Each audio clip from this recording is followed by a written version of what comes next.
Thank you very much. This is a very exciting project. We're going to do something that will go rapidly, relatively inexpensively, and we'll make it better than it ever was, frankly. It'll be something that people are going to be very proud of.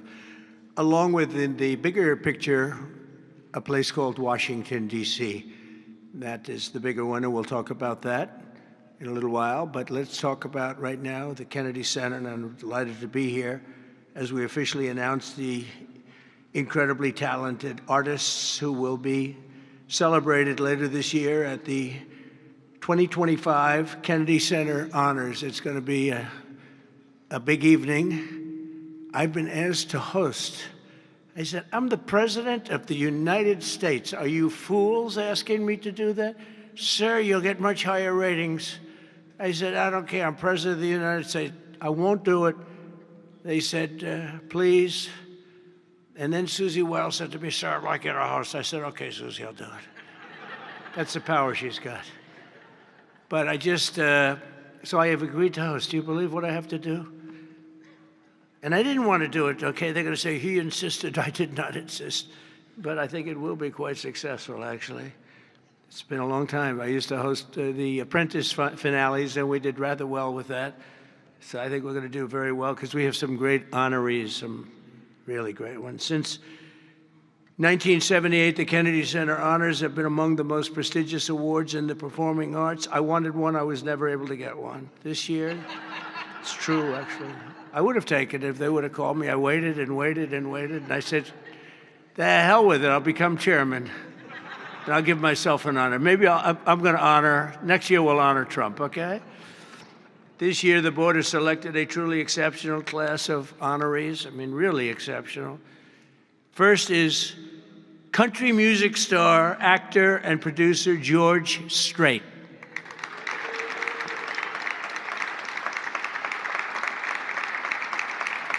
Great. Over an extraordinary 4-decade career, George has sold more than 120 million records worldwide, amassed 60 #1 hits, wow, and produced 33 platinum certified albums, more than any other living American. That is amazing. He's believed by millions of people to just be as good as you can get, and he's beloved by hundreds of millions of people all over the world. He's really something, and they call him the king of country, and we know him very well, George Strait. Okay, please. Oh, it looks nice. You're a good-looking guy. I hope he still looks like that. Second is actor, singer, philanthropist, and star of the Broadway stage. One of my favorite talents. I think he's one of the greatest talents I've ever actually seen. I've always said, and just so we don't get in trouble, I'll say among the greatest artists in the world are the Broadway London actors back and forth. That's all they want to do is they want to do Broadway and they want to do London. They want to do 8 shows a week, including matinee on Wednesday. And if you said make a movie, they can't even think about it. If you say go on television, they don't want to. All they want to do is be on the stage, the live stage, and it's amazing. But I've always said they're the most talented people. And this man may be the most of all. Michael Crawford is being honored.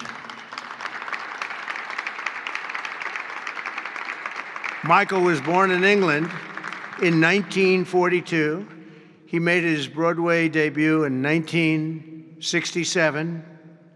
I was there. I shouldn't say that, but I was there. Seems like a long time ago. And he became an international sensation in the 1980s for his original portrayal of the Phantom of the Opera, one of the greatest ever, ever, ever, ever. You don't see him like that very often. Winning him the esteemed Tony Award for Best Actor in a Musical. He's won so many awards. Michael is truly a generational talent, had a voice that was unbelievable. It was unbelievable. There's never, I don't know, it's, Luciano Pavarotti had a very different voice. The power was incredible, magnificent. Michael had a different kind of a voice. These are just unbelievable talents. but Michael is very special and one of the greatest roles in the history of Broadway, and nobody did it like him. Michael Crawford, thank you very much. Great guy. Next, we look forward to honoring three-time Oscar nominee, Golden Globe Award winner, an action movie icon, and a friend of mine. He's a very unique man. He's somebody that doesn't do these things. I said, I wonder if he'll accept, because some people don't really want to be honored. They don't care. But he was very honored to be honored, I will tell you. He's a very special guy. A real talent, never been given the credit for the talent. There was nobody else could have done the roles that he did like he did. I'm not even close, and they've tried, and they didn't work out too well. His name is Sylvester Stallone.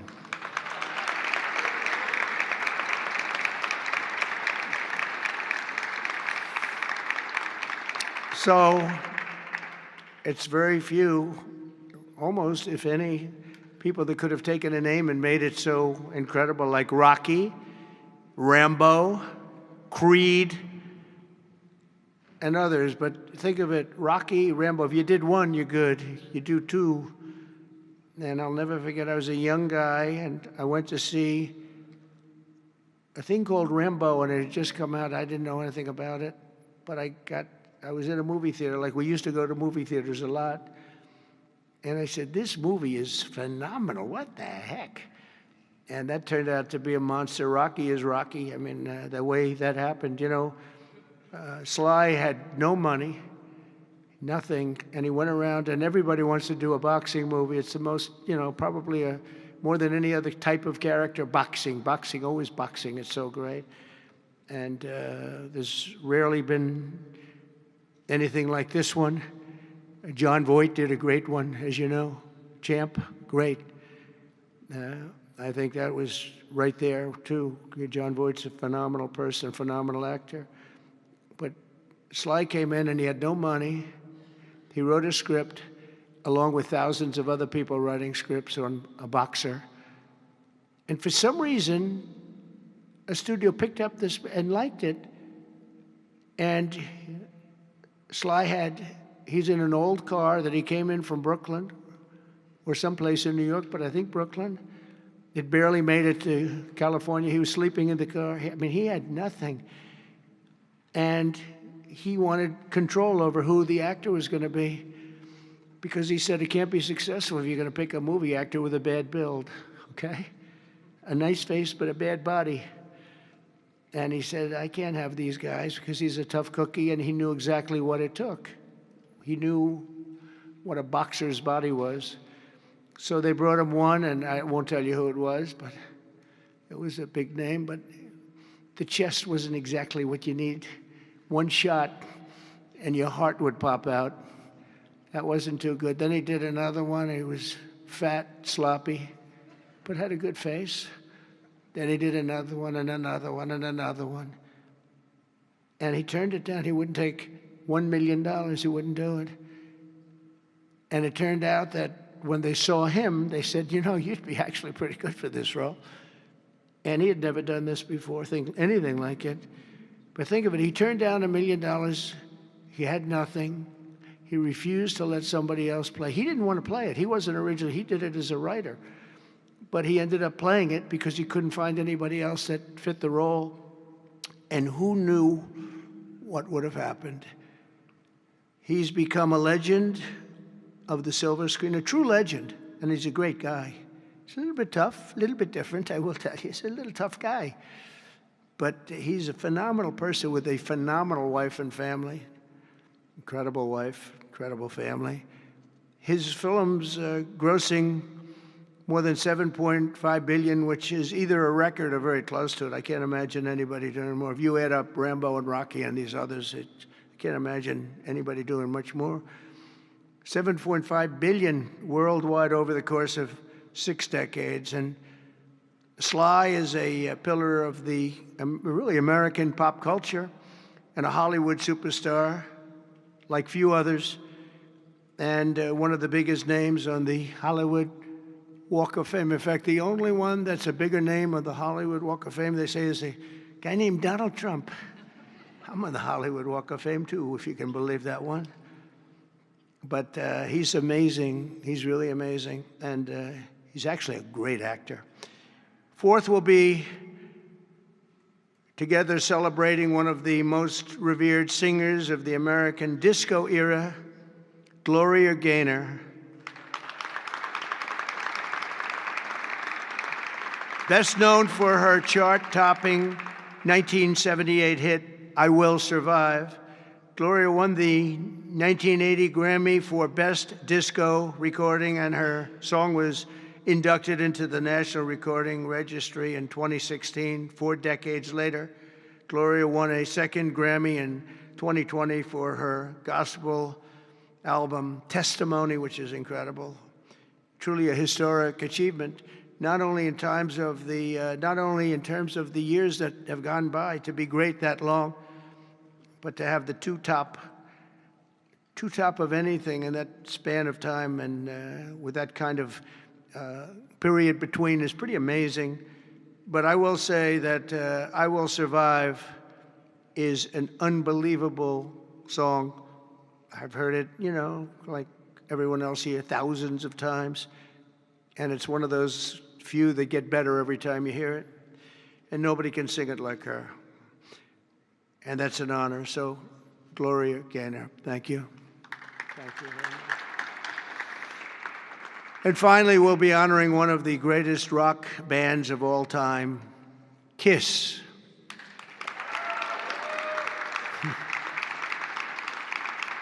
So Kiss was formed in 1973 in New York City by founding band members, and incredible people, by the way, Paul Stanley, Gene Simmons, Ace Frehley, and Peter Criss. Kiss became a global phenomenon, sold more than 100 million records worldwide, and produced 30 gold albums and lots of other things they produced. They made a fortune. And they're great people, and they deserve it, and they work hard, and they're still working hard, and it's an honor to present Kiss. Thank you very much. Got it? Yeah. Thank you. And they're going to do something very special. Kiss is going to be here on a little bit before the show. I think they're going to do something very special. We're going to have a good time. The 48th Kennedy Center honorees are outstanding people, standing group, incredible. We can't wait to celebrate the Kennedy Center honors. It'll be in December. It'll be on CBS. In a few short months since I became chairman of the board, the Kennedy Center, we have completely reversed the decline of this cherished national institution. It was being run down. Money wasn't being spent properly. They were building things they shouldn't have built that nobody wanted, instead of taking care of the great gem that it is. You look at the marble, look at the quality of the marble, and the things that, with a little fix-up and a little work, we can make it unbelievable. These columns, when you see them the next time, they'll be magnificent. I mean, we have some great plans for this. The bones are so good. The bones of a building, if you don't have the bones, you might as well forget it. I'm working in another building, a thing called the White House. We're fixing it up so beautifully. It needed it. It's been many, many years since it's been properly taken care of. It's incredible. One of the great places of the world. Maybe, I mean, truly, to me, is there anything else even close? But we're doing that and doing some other things, and we're going to also fix up a place called Washington, D.C. We're going to make it so beautiful again. We're going to be redoing the parks, redoing the grass. You know, grass has a lifetime like people have a lifetime.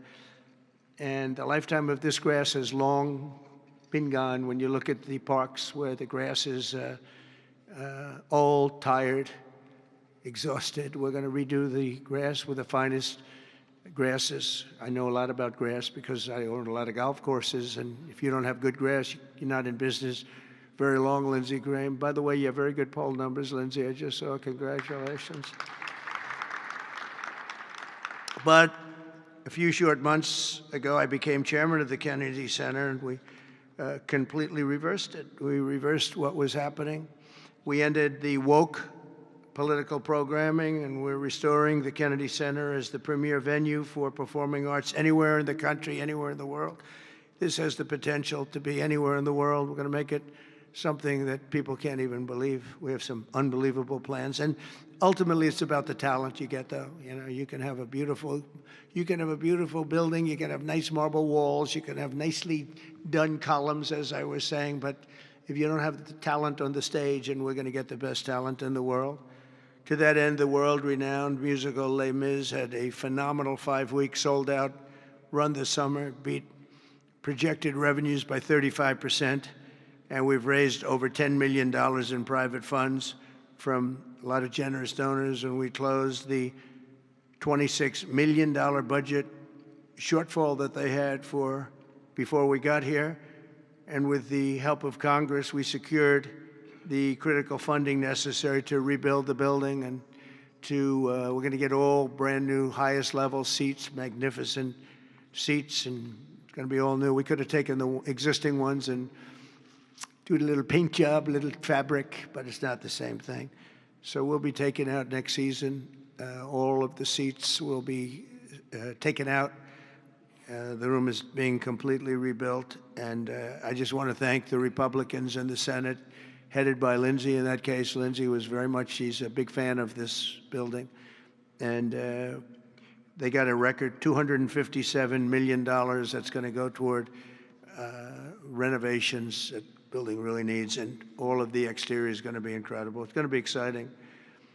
So I thank you very much, and thank all of your Republican senators. I don't think we had too many Democrat votes, probably. You never have. We don't have Democrats voting even for crime.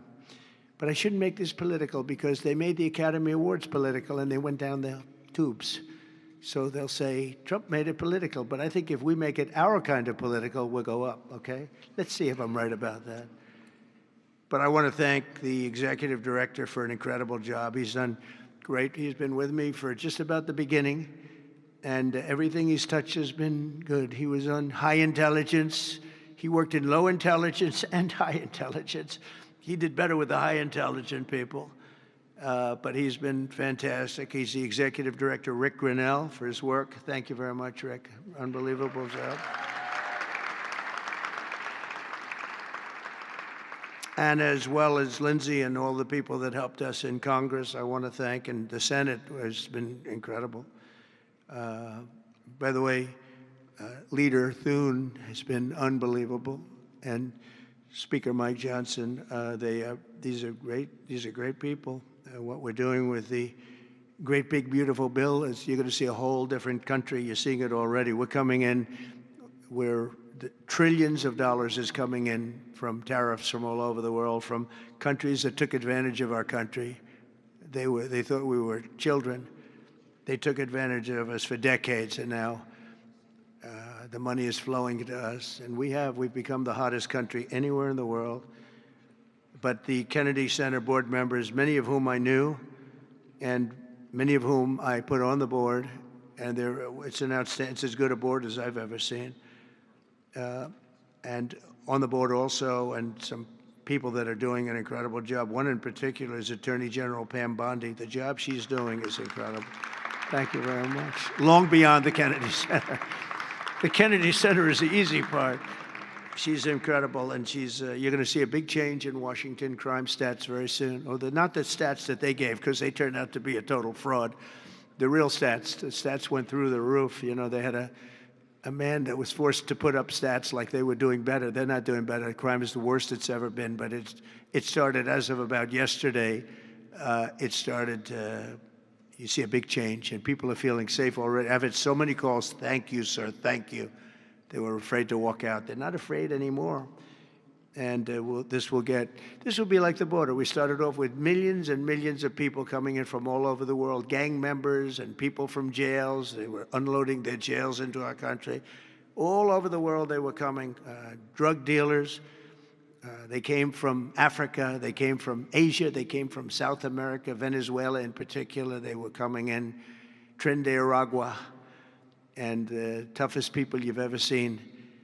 And by the millions, and for the last 3 months, we had 0, 0, and 0 We had 0 people come in for 3 months.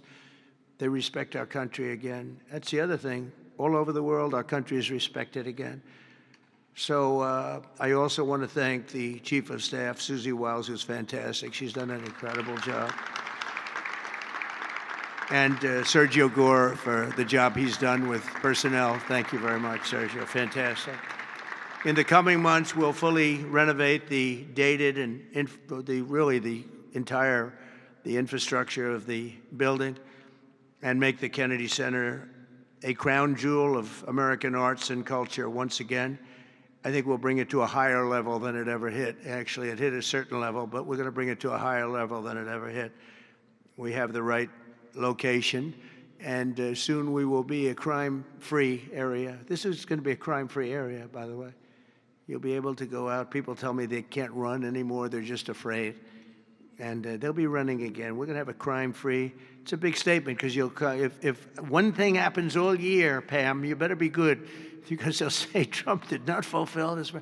One person gets a little injured by somebody, they'll say Trump did not fulfill his promise. No, we're going to be essentially crime-free. This is going to be a beacon, and it's going to also serve as an example of what can be done. We have to get rid of this cashless bail nonsense. If you look at New York, Chicago, Los Angeles, which is so badly run. Los Angeles, they can't get the houses. They can't get the people their permits to build their houses. They're trying to rebuild their houses from the ridiculous fire that should have never allowed to have taken place. They should have had the water coming down from the Pacific Northwest, but they didn't do that. But they can't get the permits for the people that want to build their houses. But I want to thank Lee Zeldin, because the federal government has gotten all of their permits, which are much more difficult permits, actually, and had them literally within 30 days after the fire. Everybody had their permit. But you don't have the city and state permits. They got to get going. The governor and the mayor have to get going. It will just be a matter of time that we're going to do something that's going to be incredible. We're going to use the Kennedy Center as a big focus of it, and that's the 250th anniversary celebration that we're having. So it's 250 years. So we have the Olympics, we have the World Cup, and we have the 250th anniversary celebration, all in this administration, and it's an honor that we were able to not be allowed to do what we were illegally and what we were supposed to do, and that was we had a great election in 2020. We won the election by a lot, but it was a rigged election, and we had to wait 4 years, and we waited 4 years, and it's interesting because I got the Olympics and I got the World Cup. I can't claim that I got the 250th. That one's a big one, but I happen to be here. But I got the Olympics, I got the World Cup, and I said, the shame of it is that I'm not going to be president when it happens. And lo and behold, look what happens. We have some bad things took place, and now I'm going to be president for the Olympics. I'll be president for the World Cup, and the 250th is going to be maybe more exciting than both. It's a great celebration of our country. We're going to be using this building for a lot of the celebration having to do with 250 years. But as I said earlier, I'm determined to make Washington, D.C. safe, clean, and beautiful again. It's going to take place very rapidly. Be prepared. And a big part of that's going to include the Kennedy Center. So thank you very much. And I want to thank everybody for helping us. This is mostly the group right here. They're young, they're smart, they're ambitious, they want my job. Someday one of them will probably have it. But we have a great group of people that are putting this together, and they're also helping us with Washington, D.C. We're going to make Washington beautiful. We're going to redo roads. We're going to redo the medians, the pavers, and the medians all throughout the city. We're going to take all the graffiti off. We're going to have to remove the tents and the people that are living in our parks. We're going to be redoing the parks, the grasses and all. We're going to be going to Congress for a relatively small amount of money, and Lindsey and the Republicans are going to be approving it. I don't know about the Democrats. They don't approve anything. It's amazing. It's like they just don't want to vote for anything. They've got the yips. You know, in golf they say the yips. The Democrats are afraid to do anything because they don't want to be criticized. But fighting crime is a good thing. We have to explain. We're going to fight crime. That's a good thing. Already they're saying, he's a dictator. the place is going to hell, and we've got to stop it. So instead of saying he's a dictator, they should say, we're going to join him and make Washington safe. But they say, he's a dictator. And then they end up getting mugged, and, but the stats are very bad. But we're going to, I think we'll actually get Democrat support. I really believe they can't do this one, too. It's, they talk about 80-20 issues. But I think many of those 80-20 issues, like men and women's sports, I think it's 97-3, not 80-20. And I think crime is maybe 100-0. So I think we may get very well some Democrat support, but I hope so. But even if we don't, we have the majority, so we're going to vote it in as Republicans, and we're going to do something. And that's going to serve as a beacon for New York, Chicago, Los Angeles, and other places all over the country. Our whole country is going to be so different and so great. Going to be clean and safe and beautiful, and people are going to love our flag more than they've ever loved it, and we're going to do a great job. So I want to congratulate all the nominees. They're unbelievable people, and we're going to have a tremendous day in December, and that evening is going to be special, some really special people, and real talent. Do you have any questions? Yes, please. Hi, sir. There's new reporting that the Russians have hacked into some computer systems that manage U.S. federal court documents. I wonder if you've seen this reporting and if you plan to bring it up with Putin when you see him later in the week. I guess I could. Are you surprised? Are you surprised? They hack in. That's what they do. They're good at it. We're good at it. We're actually better at it. But no, I have heard about it. I have heard about it. Please. Thank you, Mr. President. You mentioned congressional Democrats. You have not yet met with Democratic leadership, but there's a funding deadline at the end of September. Do you plan to meet with Leader Schumer and Leader Jeffries to discuss that situation? Well, I will, I guess, but it's almost a waste of time to meet because they never approve anything. If we want money to fight crime, if we want money to do only good things, just good things. Let's not even talk about controversial. They don't want to meet about anything. They really are. They're stuck. They don't know what to do. They have probably more, I would say more than half are sane, but they are led by insane people. And the kind of things that they're pushing are not something. We have a communist running for the mayor of New York. And I wish him well. I may have to deal with him. I mean, it's not even conceivable. It's not even conceivable that could happen. And maybe he won't win, but he won the primaries by quite a bit. Shockingly, he won the primaries. So, and you see some of the people supporting him that truly don't believe what he's espousing.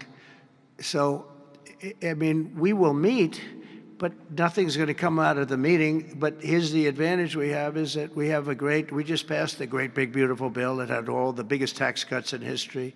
No tax on tips, no tax on Social Security. Think of it. Think of that for the seniors. No tax on overtime. And all sorts of things. You go out, buy a car, you can deduct the interest payment. If you borrow money, you can deduct the interest payment from your taxes. So many things. But the biggest thing is, from a business standpoint, deductions. That was tremendous. It's going to, our country is roaring. Our businesses are, you're going to see some numbers in 12 months when these factories are open. We're opening up factories all over the world, all over the country, but that's all spreading to, I think we're spreading the wealth all over the world, if you want to know the truth. But we're opening them in this country at a level that we've never seen before. We've never seen. So they just don't want to prove anything. They just, we meet with them and they say, as Nancy Reagan said, just say no. They go, oh, just say no. They're afraid to approve anything. If we say, we want to stop crime in this country, or, as an example, bail. We want to make it so that people, if they murder somebody, they're in jail. They don't get out on no bail. They say, we don't want that. We want people to murder somebody, and they immediately are released, and they go out and murder somebody else. It's a big problem, a tremendous problem. By the way, we're going to go for statutes in D.C. and then ultimately for the rest of the country where that's not going to be allowed, because it was when they did the cashless bail thing that the numbers really started going up. In this city, in New York, in Chicago, in Los Angeles, no matter where they have it, the numbers went through the roof. So we're going to meet with them, of course. I'd like to meet with them. We're going to tell them all these good things, and they're going to tell us no. And then we're going to go out and we're going to vote it in by the Republicans, because I don't believe that anybody is capable of making a deal with these people. They have gone crazy. Go ahead. Thank you, Mr. President. Thank you. Your federalization of the police has a 30-day limit unless Congress acts to extend it. Are you talking to Congress about extending it, or do you believe 30 days is sufficient? Well, if it's a national emergency, we can do it without Congress, but we expect to be to Congress, before Congress, very quickly. And again, we think the Democrats will not do anything to stop crime, but we think the Republicans will do it almost unanimously. So we're going to need a crime bill that we're going to be putting in. And it's going to pertain initially to D.C. We're going to use it as a very positive example. And we're going to be asking for extensions on that, long-term extensions, because you can't have 30 days. 30 days that's by the time you do it. We're going to have this in good shape. And don't forget, in the border, everyone said it would take years and you'd have to go back to Congress. I never went to Congress for anything. I just said, close the border. And they closed the border. And that was the end of it. I didn't go back to Congress. We're going to do this very quickly, but we're going to want extensions. I don't want to call national emergency. If I have to, I will. But I think the Republicans in Congress will approve this pretty much unanimously. Please, go ahead. Thank you, Mr. President. Would you encourage members of the press to do ride-alongs with the D.C. police to understand how serious this crime issue is? It's okay to me if they want to do it. We're going to work with the D.C. police. A lot of very good people in there. Not all, but a lot of very good, very, very professional. And, we have a big force. I think they said 3,500. They're always asking the mayor, who's a very nice woman, but got to do the job. We've worked with the mayor for 6 months, and she's been here for many years. And the numbers are worse than they ever are. Don't let anyone tell you they're not. And the whole statistical charts that they made, the whole thing is a rigged deal. They got rid of the guy because he didn't want to do the numbers the way they wanted to, and they put their own numbers out. They said it's the best in 20 years. No, it's the worst in 20 years. But we're going to be very open about what we're doing. So if the media wants to ride with police, if they want to do it, if they feel it's safe, that would be okay. Yeah, please, go ahead. Sir, with President Zelensky. Thank you, Mr. President. Mary Margaret with Daily Wire. 2 questions on D.C., if that's okay. How do you feel about Mayor Bowser's level of cooperation and her choosing to advocate for D.C. statehood right now? And well, the statehood, let me do that one first.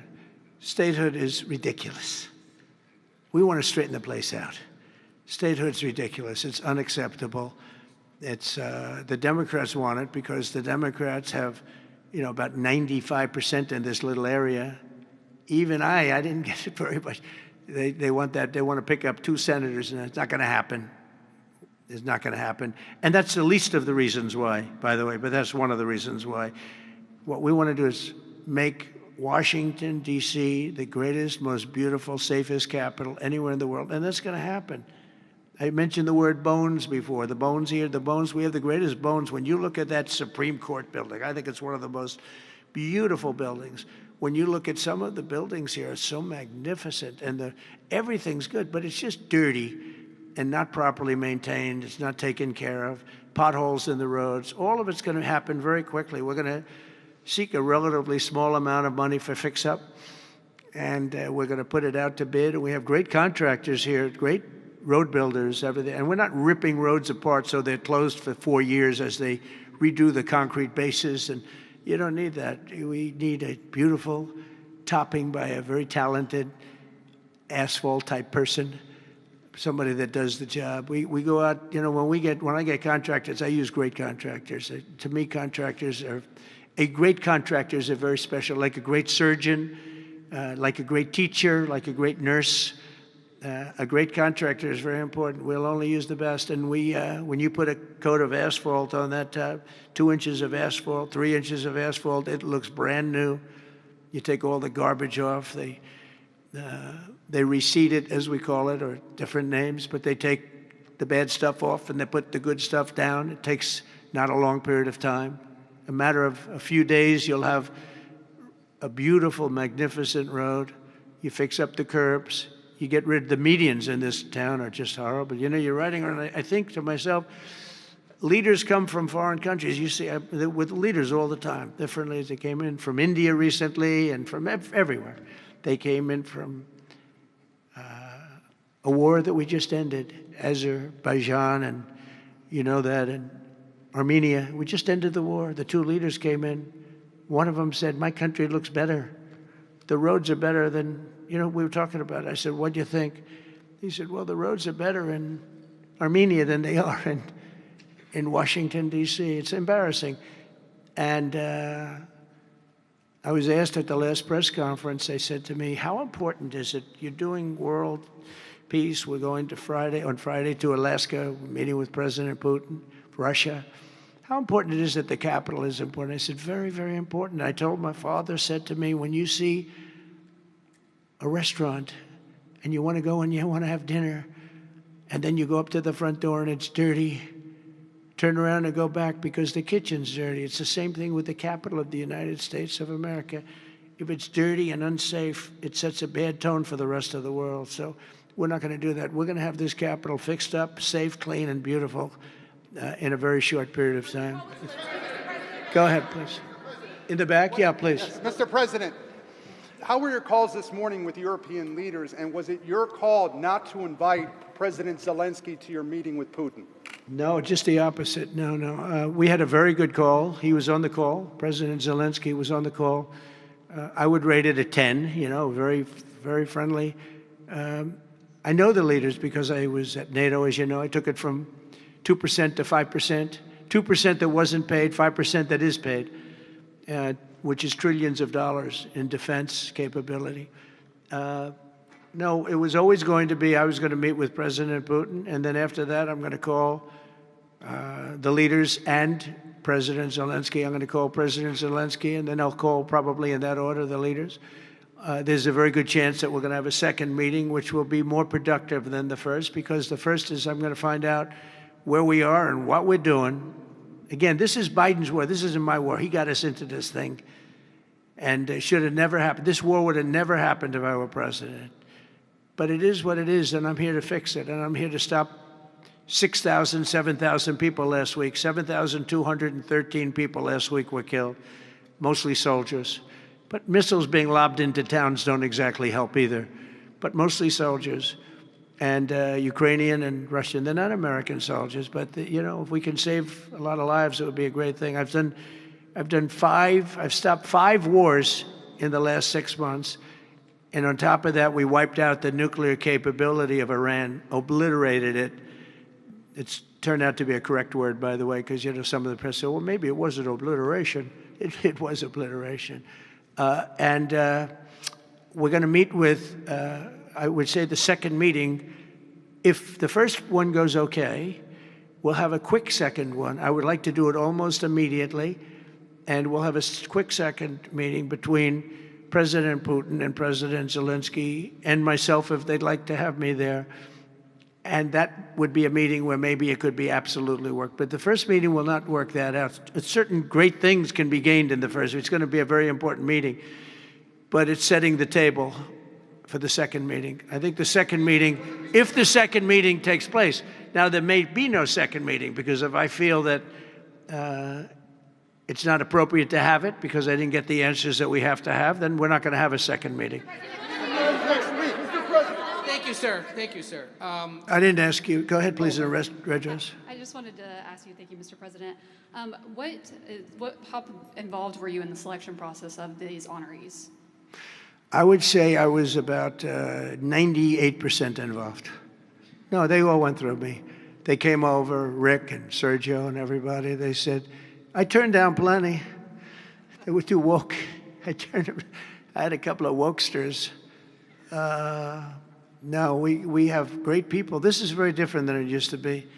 Very different. These are great people, and they're not. I don't have any idea the Republican. Because I want people that the Kennedy Center has everything. Look at the Academy Awards. It gets lousy ratings now. It's all woke. All they do is talk about how much they hate Trump. But nobody likes that. They don't watch anymore. That used to have 45 million people watching. I remember The Apprentice, first season. The Apprentice had 42 million people. The Academy Awards had 41 million people. We were the second show to the Super Bowl. But since then, the Academy Awards have gone down to, I think they've gone down to numbers that are like a regular show because it went woke. We're not doing it for that reason. We're doing it because we want the great talent. But these are great people. So I was just a very long answer, but I was very involved. Thank you, Mr. President. The Biden administration was auctioning off border wall materials, but we're hearing now that the auctioneer is selling those materials back. Are you finishing building the wall? Well, I built hundreds of miles of wall, and I was getting very close. I actually finished the wall, but then I added another 200 miles because when you do the original wall that I said I was going to build, which I got built, and I got it to the specifications of the Border Patrol and ICE, the exact. They wanted steel, they wanted concrete inside, they wanted rebar inside that, they wanted it to have wires. The walls are wired for, all of the internet stuff and security things. And we built it hundreds of miles. We did great. That's one of the reasons, even now, we're able to have such good numbers at zero, or essentially very little people coming in. But Biden, I ordered for another 200 miles. I was going to do another 200 because it's the way it is. And we're all set to do it. Then we had the bad election result, the horrible, what happened to our country, what they've allowed to happen to our country. And we are taking now that wall back. They sold the wall. Now, this is expensive stuff. Hardened steel, very expensive. 9,000-pound concrete and rebar. Rebar is very expensive, the hardest rebar. No, it's very hard to cut. You have different materials. It's very hard to cut because they cut it down if they can. It's very hard to cut. And Biden sold it for pennies on the dollar, 3 cents on the dollar, 4 cents on the dollar. He sold it. And I said, these guys really don't want it. That was when I first realized, when I saw the wall was being put up, because we could have finished the rest of the wall in about 4 weeks, anywhere from 3 to 4 weeks. It was all set to go. It was laying down, ready to be put up. The foundations were, and they took over. And they said, we're going to sell the wall. And they sold it, as you know, for pennies on the dollar. Well, Pam Bondi's been working very hard on suing that company, and I think they reached a settlement where we're taking the wall back. But they stole the wall from us. That wall is so expensive to build, and we had it, as you know, hundreds of miles of it, and they came along and they basically sold it for scrap. And what a shame that is. But that was when I first realized that these people actually want to have open borders. And no country has poor countries don't have open borders. No, we had open borders where people just walked in. It didn't matter what they looked like, who they were. We had 11,888 murderers, half of whom killed more than one person. Literally killed more than one person. And this is who we took into our country. So the wall is the least of it, but we're going to take the wall back. We're paying a small amount of money, as I understand it, to get it back, to get rid of the litigation. We'll take it back. We'll put it up. Yeah.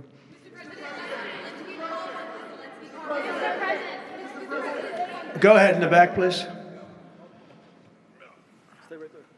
I want to take it back to the Kennedy Center, if I can, just for a second, Mr. President. Sure. From what I understand, the Les Mis show exceeded everyone's expectations. Attendance, revenue, across the board. Great. Do you anticipate future shows to basically do the same?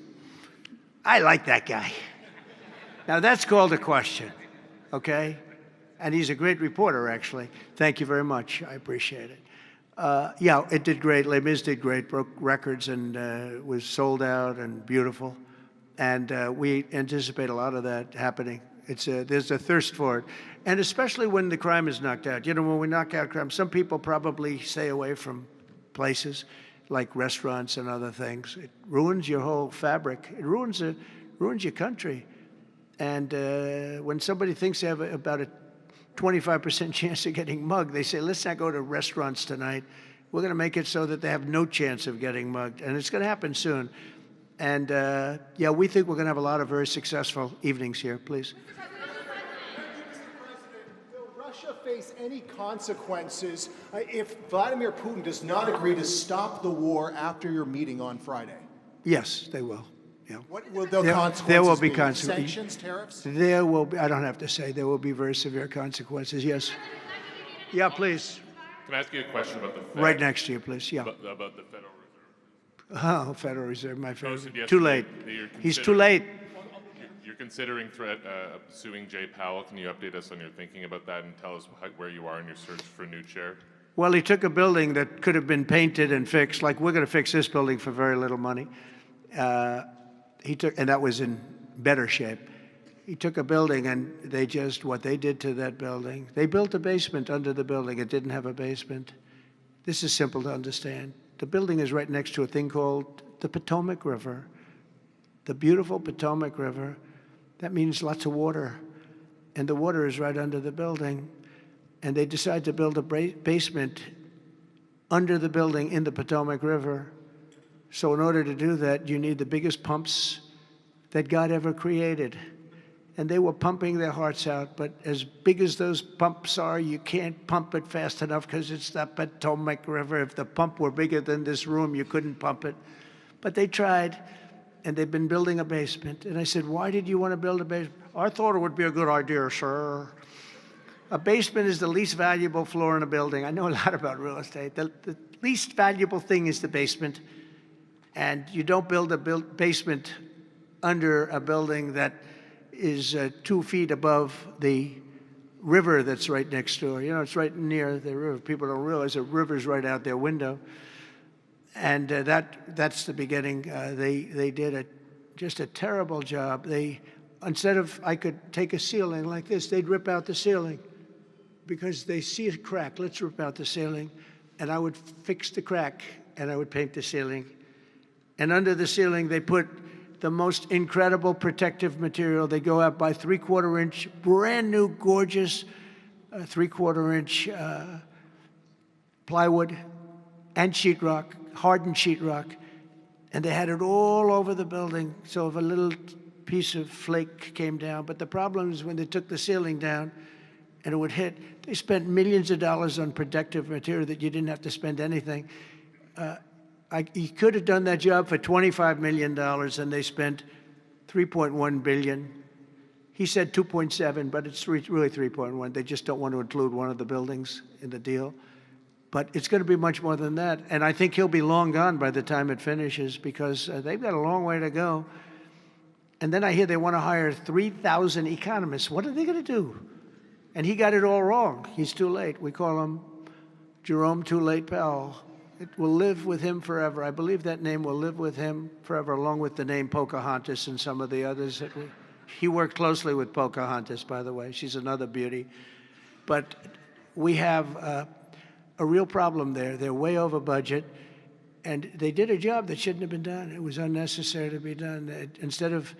I could have gotten the greatest wallpaper anywhere in the world from the finest stores in the world. I could have fixed up a wall a little bit. It would have taken about 2 hours. And covered it with the most magnificent silk and most magnificent paper for thousands of dollars as opposed to tens of millions of dollars. What a shame it is that they did. But they would take down areas of the building that shouldn't have been taken down. They could have literally been painted, and they didn't do that. So they've got a long way to go. And I think it's just grossly incompetent, but not quite as incompetent as his decision not to do interest rates, take down interest rates, because just like they shouldn't have taken down a ceiling, they should take down interest rates. Every point costs us $360 billion a year. Think of that, $360 billion for 1 point. And we should be down at 1% because we're the leader of the world. We were always the lowest interest rate until like a certain time ago, decade, couple. But we were always, because we were the United States of America. So even if the country was run badly, we were considered like to be super prime. And now he's got us in a bad place. So we're paying $360 billion a year for each point. Now, I believe we should be 3 or 4 points lower. So that's over $1 trillion we pay. Every year, in interest. And it's really just a paper calculation. You sign a document and you save almost $1 trillion because that number equates very much to the bonds that we have to buy. But despite that, we're powering through it, and we have the greatest economy maybe we've ever had. But the housing sector, people aren't able to get good mortgages. They're paying too much because of Jerome Too Late Powell. He's truly incompetent, and we'll be making another. We put a very good man in temporarily in the one spot because one of the people that was appointed by the Democrats left early. And I heard left because that person wanted lower interest rates, and I heard quit, but I have no idea. I'm sure she won't say that. I'll be naming a new chairman sometime within the next. I think I'll name it a little bit early, the new chairman. I'm down to 3 or 4 names, all good, all great. The problem is you name them and then they turn out to be not good. That's happened to me a couple of times. You name somebody, they tell you everything you want to hear, and then they go in and they turn out to be not good. I mean, he told me everything that I thought was appropriate. He turned out to be a stiff, you know, real stiff. But other than that, I think he's doing a very good job, yes. Okay, maybe 1 or 2 more. 1 or 2 more. Yes, sir, please. Go ahead. Mr. He looks President. like Scott Bessent. Are you the Treasury Secretary? You don't want me for Treasury. I don't know. You look like you could do a good job. Go ahead. I keep my family budget okay. Sir, when you meet with Vladimir Putin Friday in Alaska, yeah, do you believe you can convince him to stop targeting civilians in Ukraine? Well, I'll tell you what. I've had that conversation with him. I've had a lot of good conversations with him. Then I go home and I see that a rocket hit a nursing home or a rocket hit an apartment building and people are laying dead in the streets. So I guess the answer to that is no, because I've had this conversation. I want to end the war. It's Biden's war, but I want to end it. I'll be very proud to end this war along with the 5 other wars I ended. But I guess the answer to that is probably no, because I would have had a good conversation with Vladimir. I knew him very well. I got along with him great, actually. We had the Russia. I had to go through the Russia hoax, and it was actually it was a strain on the relationship. I actually told him. I said, you know, they got this phony investigation going on, Russia, totally phony, created by Adam Schiff, Shifty Schiff, and Hillary Clinton and the whole group of them.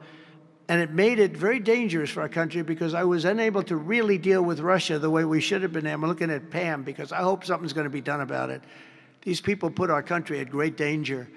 And Adam Schiff, it was all made up. It was a hoax. The Mueller report came out. They all hated me. They had 18 Trump haters. And they said I did nothing wrong. They couldn't believe, they couldn't find anything. After years of investigation, it was all a hoax. It was a hoax created by the Democrats, but in particular Schiff and Crooked Hillary, the whole group. And now we've learned all the stuff that's come out over the last 2 months is incredible through intelligence. And hopefully something's going to happen with it. These are people that put our country in danger, in real danger. I want to thank you all very much. Thank you very much. Thank you.